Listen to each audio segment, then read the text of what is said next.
Hi, Concord United family. I hope you're able to be with us in Worship Sunday. And if you were, you'll remember we began a new sermon series called Little Gods, The Problem with Settling for Less.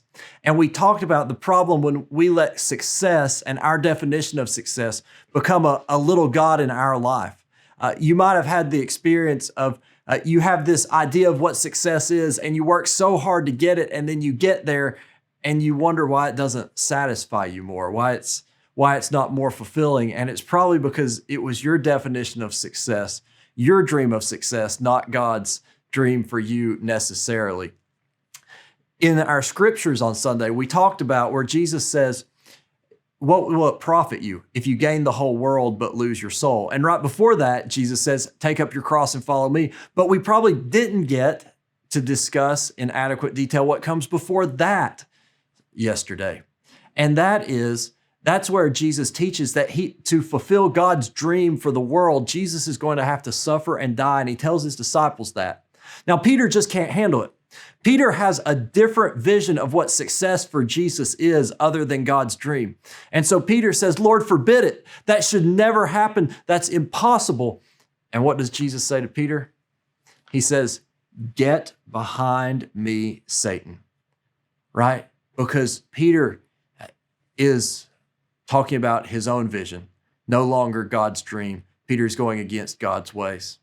Now, for us, there's a question I'd like you to ask to try and identify if your dream of success is the same as God's dream for you.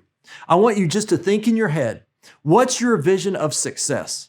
In your wildest dreams, what is your vision for what success would look like? Do you have that picture? You got it in your head? Okay. Now, I want you to ask one more question. What is God's dream for you? What do you think of when you think of God's dream for you? What do you think God wants for you? Now, here's the thing. What's the difference between the two?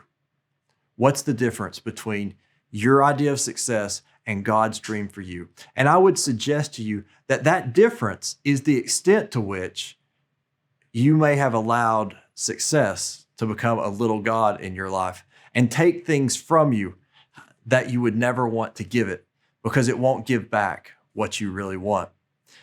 What I believe is that God's dream for us is the biggest, boldest, best dream that could ever be given to us. And so I want you to know that I'm going to be praying for you as you're praying through this idea of, God, what's the difference between my idea of success and your dream? And God, how can I make my whole life about pursuing your dream for me?